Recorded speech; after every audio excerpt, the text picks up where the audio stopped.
Hello everyone, welcome to this class. In today's class, we'll be discussing problems on mechanical properties of solids. Already we have learned all the concepts of mechanical properties of solid. We have learned about Young's modulus, bulk modulus and shear modulus. Today's class will be seeing various questions based upon JEE Main exercise that is asked in the JEE Main examination.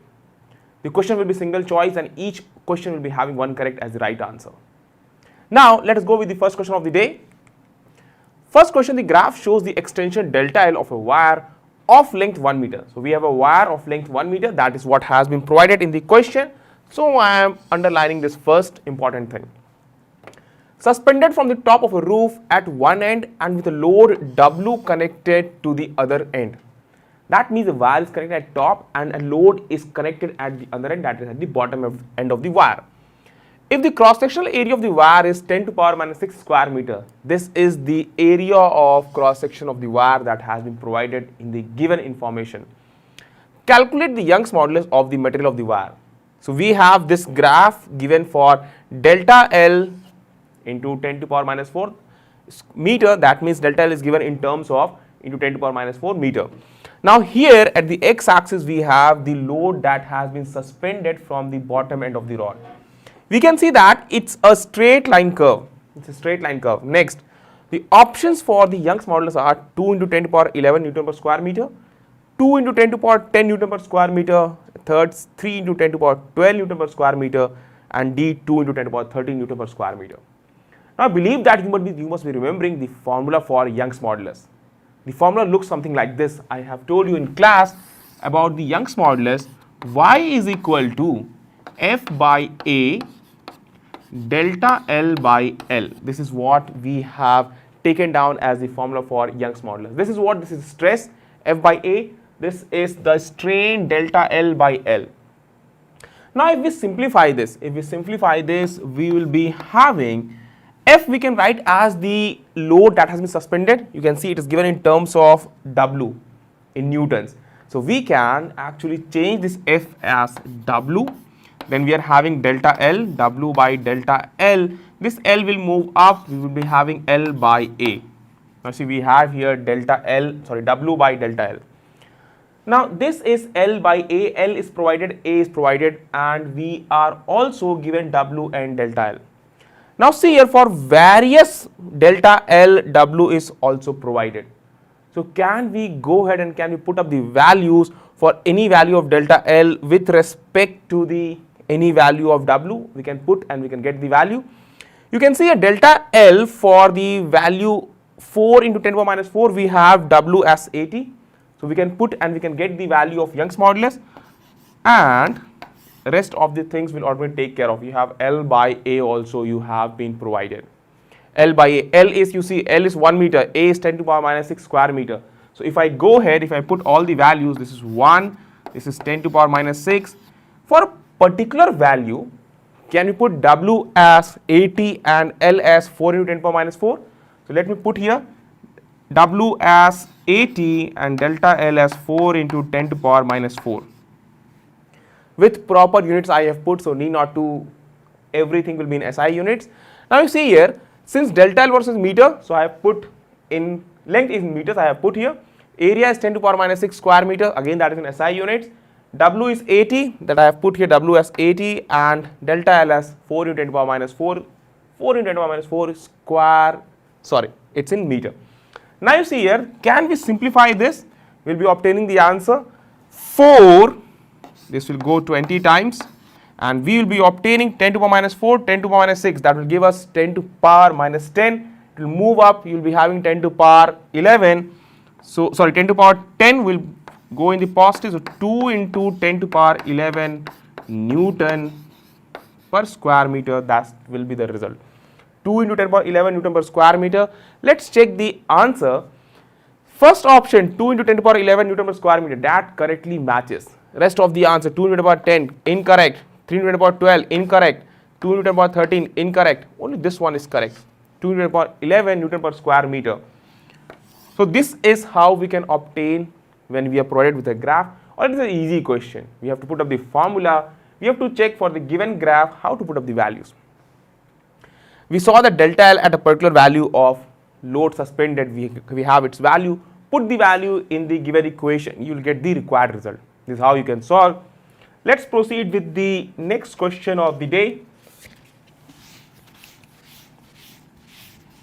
I hope that you find it easy solving such questions.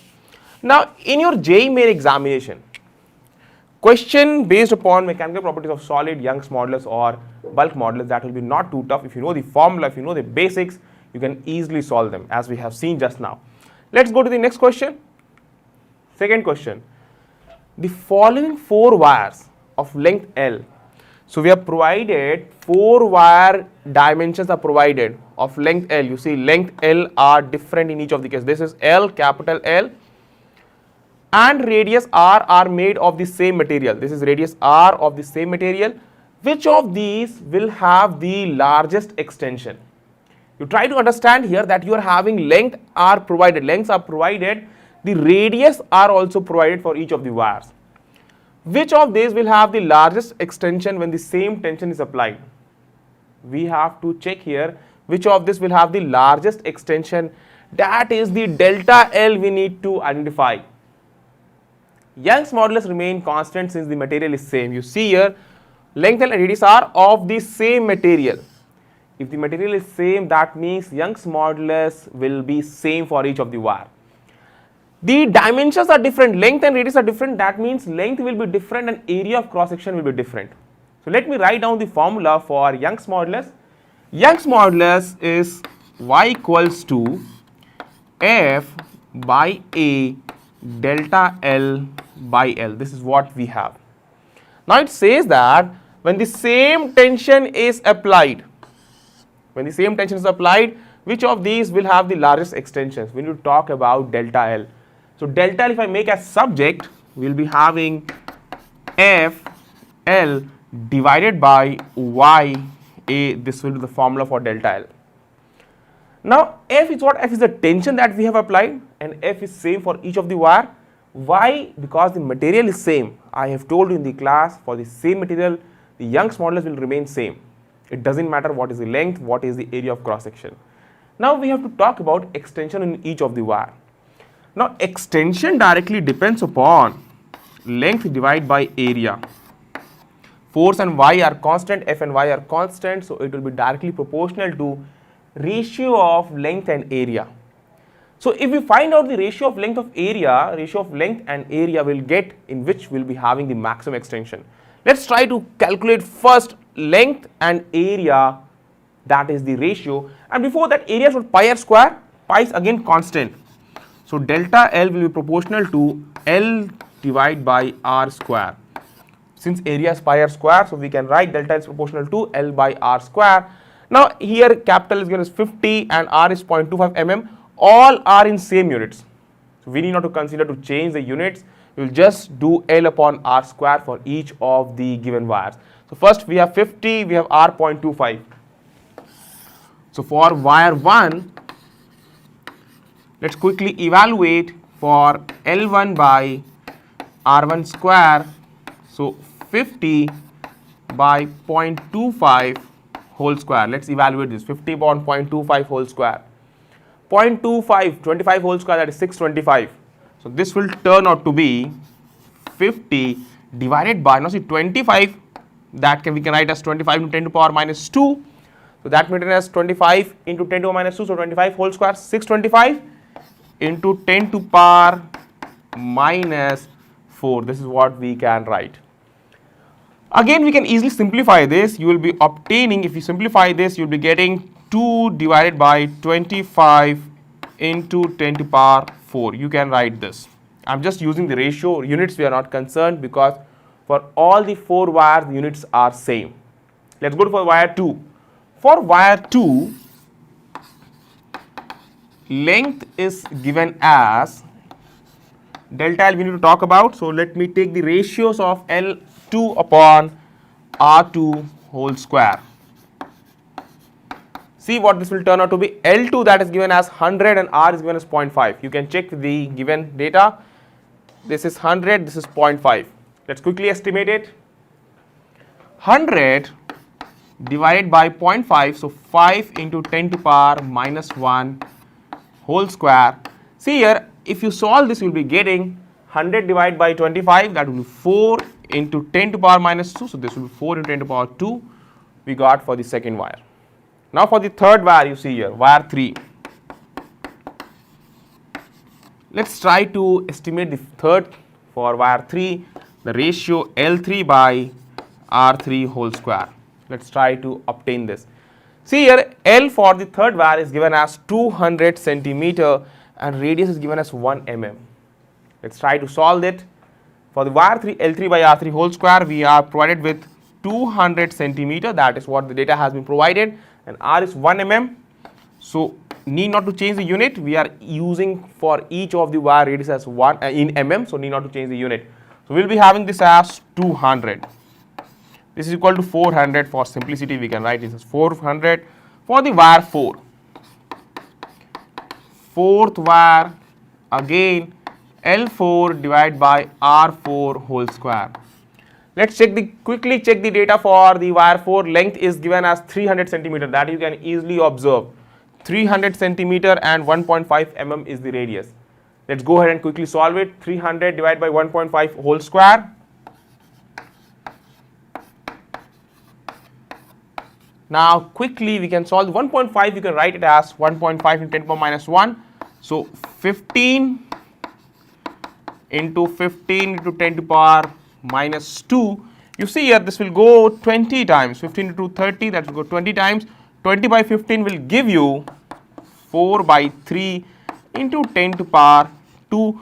So this will be 4 by 3 is 1.33. So you can write approximately 133. Compare. Wire 2 is more than wire 3, and again it is more than wire 4. So comparing wire 2, wire 3 and wire 4, we have wire 2 is larger. Now for wire 1 and wire 2, you will see this is 2 into 10 to the power 4 divided by 25. If I solve this, we will be having 200 by 25, 800. Maximum for wire 1, that is the ratio L1, L by R square, that is maximum for wire 1. Now quickly you see here, quickly see the question. Option number A, when you are having maximum, that means you have, this is the right answer, the extension in wire 1 will be maximum. So for such question, for each of the given dimension, you have to check individually which one will be having the maximum extension by going on with this method. I hope that you have understood how to solve this. Let's go ahead quickly with the next question, and prior to that, just let me clear the board for you all. I hope that you are learning simultaneously in the best way, and you're understanding how all the concepts you have learned in the class can be applied here for the given set of questions. And let me tell you, straight questions are asked in this chapter in your JEE main examination. 1 or 2 questions you can get based upon Young's modulus or bulk modulus in your examination. Now after question number 2, let's switch to the question number 3. We have the question reads as, the graph shown was obtained from the experimental measurements of the period of oscillation T for different masses M placed in the scale pan on the lower end of the spring balance. The most likely reason for the line not passing through the origin is that A, spring did not obey Hooke's law, B, amplitude of oscillation was too large, C, clock used needed regulation, D, mass of the pan was not neglected. Now see here, we have a graph given with T square and M. We have been provided with a graph given a straight line that is not passing through the origin. T square is already proportional to M, but that is not passing through origin. This is what has been provided. Now try to understand how to understand such question. First of all, as per the given graph, one thing you can identify, when the mass is made 0, when the load that you are suspending in the pan, if that is made 0, time period is still shown, because time, some certain value we have for load 0. So I am writing here the first information, for load equals to 0, time period is still is present. When time period is present, that means still the spring is oscillating. Still the spring is oscillating. So first of all, you see here, read this statement, spring did not obey Hooke's law. We cannot identify this one. So this option will be incorrect. Amplitude of oscillation was too large. It doesn't matter, nothing has been given for the amplitude. Don't worry about this, incorrect. Clock used needed regulation. You cannot comment on this. Clock used needed regulation, leave it. Force and mass of the pan was not neglected. Yes, because when you did the load 0, still spring was oscillated because there was a pan on which you were keeping the load. That mass was also acting, and due to that only time period was occurring. Still spring was oscillating. Hence, mass of the pan was not neglected. This is the right answer, option number D. Theoretical question, but quite good for our building up concepts in this topic. So I believe that you have understood what this question was demanding from us. Next question, let's go ahead with the next question of the day. Fourth one, two wires of equal length and cross section area. We have two wires, equal length and equal cross section area, suspended as shown in figure. You have this figure. Their Young's modulus are y1 and y2. The equivalent Young's modulus will be A y1 plus y2, B y1 plus y2 by 2, C y1 y2 upon y1 plus y2 under root y1 y2. Now see, as per the given figure, you see here it's given that both are having the same length L and L, both are having the same cross section area A and A, but the difference is in the Young's modulus, that is y1 and y2 is the Young's modulus of both the wire. Let's say the load is here of mass m. This is what has been shown. Now see that a wire will also behave as a spring. If it is extended, it will try to reach to, when you remove the load, it will try to come back to its original length. That means we can use the concept of spring constant in this particular scenario. Now see here, in case of spring constant, if I talk about, we know that F is equal to Kx, so we can straightway write spring constant K is equal to F by delta L. This is what we can write for spring constant K equals to F by delta L. Now I will show you the figure separately so that you can identify how to proceed. This was the case provided. There were two wires hanging and we have a load here. We have a load here which was hanging due to both the wires. Due to connection with both the wires, this was a load which was hanging. As per the given identification, we have y1 and y2. Length and area were same, L and A, L and A.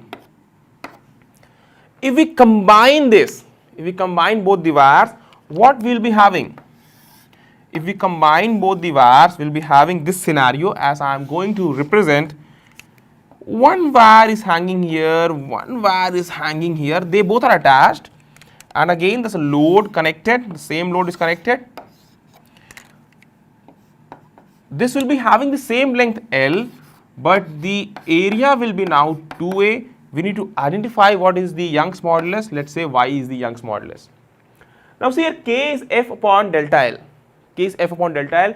We know that Y is equal to F divided by A delta L by L. This is what we know. Load is same in both the wires. Now how we can identify? We want F upon delta L. So F upon delta L can be written as, this will go up, Y into A divided by L.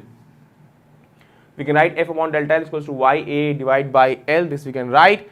Now you see here, both these wires, if you know for spring, if the springs are connected in parallel, the equivalent spring constant is the sum of the individual spring constant. What I mean to say, if each of these are having spring constant K1 and K2 and this is having spring constant K, so we know that for parallel connection of wire, for parallel connection of spring, we know that equivalent spring constant is sum of individual spring constant, and if they are connected in series, then 1 upon k is equal to 1 upon k1 plus 1 upon k2. This correction is shown in parallel. Now let's go ahead. We have this k. Now see, k is proportional to f upon delta L. You can see here, and f upon delta L is ya upon L. So let me write here y 2a divided by L and k1 as y1 into a divided by L. That is L is same, so let me keep here same L plus y2 into a divided by L we have here. If we simplify this, this is a will be cancelled out for each of the term, L will be cancelled out. We will be having y is equal to y1 plus y2 divided by 2. Easily you can identify y equals to y1 plus y2 by 2. This is how you have to proceed. So very good question. People actually get confused how to reach on to the individual Young's modulus. They think that what will be, it will be under root y1 y2, or it will be y1 by 2 or plus y2. But it will be quite difficult if we don't approach in this way. People may reach answer, if they do not, they may mark this y1 plus y2. But if you solve systematically, if you solve with all the right concepts, you will be having this as the right answer, which we reached on. See, y1 plus y1 y2 upon y1 plus y2, no, this is incorrect. Under root y1 y2, that is also incorrect. I hope that, and please revise after the class also how to solve this question once again. That would be very much helpful for you all. After this, we'll switch to the next question. Just let me clear the board for you all. Let's go ahead with the next question of the day, the fifth question. If the ratio of lengths, radii and Young's moduli of steel and brass wires in the figure are A, B and C respectively. So ratio of length is A, ratio of radii is B, ratio of Young's modulus is C. That is what has been given respectively. Then the corresponding ratio of increase in their length would be corresponding ratio of increase in the length of steel and increase in length of brass. We need to identify what is the ratio. Given we have hanged here mass M, we have hanged here mass 2M, this is what that has been provided. Now you see here, given that let's say steel wire has length L1 and brass wire has length L2. So let me mark here, steel wire has length here L1, this has length L2. It's given that L1 by L2 is equal to A. Now it's given that radii, if it is R1, if it is R2, the ratio of radii is given as B, and their Young's modulus, if this is Y1, if this is Y2, that has been given as Y1 plus Y1 by Y2 equals to C. I hope that this first information you can easily understand, you can note down.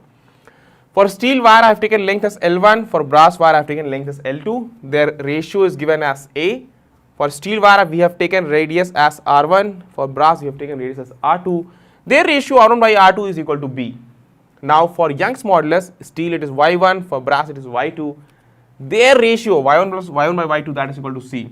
So if the ratio of length, radii and Young's modulus of steel and brass are the ratio A, B and C that we have already written down respectively, then the corresponding ratio of increase in their length would be. Again we know the only formula that could be used here, that will be Young's modulus formula. So if we write the Young's modulus formula, that will be y equals to F by A delta L by L. We need to find out what is the ratio of increase in their length. Delta L if we write, that is equal to, if we make this a subject, that will come out to be FL by YA. Quite clear, FL by YA, that we can make out. So delta L of steel divided by delta L of brass is equal to, you see here, we need to write down in what ratio they are. F for steel upon F for brass Now see, Young's modulus is the denominator, so we will be having y of steel here and y of brass here. Now you see we used F, we used Y, now L. L you see length is also given, length of steel divided by length of brass. Area of cross section we have in denominator, so let me write down area and denominator. So area of steel divide, now here area of brass. This we will be writing as per the given information. I hope that you can see the entire equation. Quite lengthy, but now we have to only put up the values. Now force, that is the hanging part, that the load which is actually working on the steel. You see here force on steel, if you see here, that will be due to both this M and 2M. So that will be 3M in total. So let us mark here. I hope that you can clearly see up till this end. That is clear to you all. 3M and force due to on brass. On brass we have only 2M load that is hanging. 2M load. So put here 2M. I believe that you can clearly see it up till this end. Now Young's modulus of brass divided by Young's modulus of steel. That will be just inverse of this, that will be 1 by B, because brass is in the numerator, so 1 by B. Now length of steel upon length of brass, length of steel upon length of brass, that is A. Oh, just a minute, we have Young's modulus of brass upon Young's modulus of steel. We wrote here for the ratio of radii, that is actually equal to 1 by C. We need to write down 1 by C multiplied with length of steel upon length of brass, that is actually equal to A. So here you will be getting A. Now here you see area of brass upon area of steel. We have the radii, that is given as B. Now radii whole square, area is proportional to square of the radius. So we will be using square of the steel, square area of the steel upon area of brass, that will be equal to B square. So area of brass upon area of steel will be 1 upon B square. The term that will be cancelled out M and M, so this comes out to be 3A upon 2B square C. 3A upon 2B square C. This is delta L upon steel and delta L for brass. 3A upon 2B square C. Let's check first option. 2AC by B square? No. 3A upon 2B square C? Yes. Option number B is the right answer. C, 3C by 2AB square? Incorrect. 2A square C by B, that is incorrect. The only option that is correct is 3A by 2B square C, that is correctly matching here. So I believe that you can understand how to solve such question that is given in this part. I believe that you have found it interesting and learning experience would be having with all such practice of this first 5 questions. For the next 5 questions, I'll meet you in the next session. Till the time, do revise all these 5 questions. For the next 5, just wait for the next session. Let me catch you in the next session. Thank you everyone. Wish you all the very best.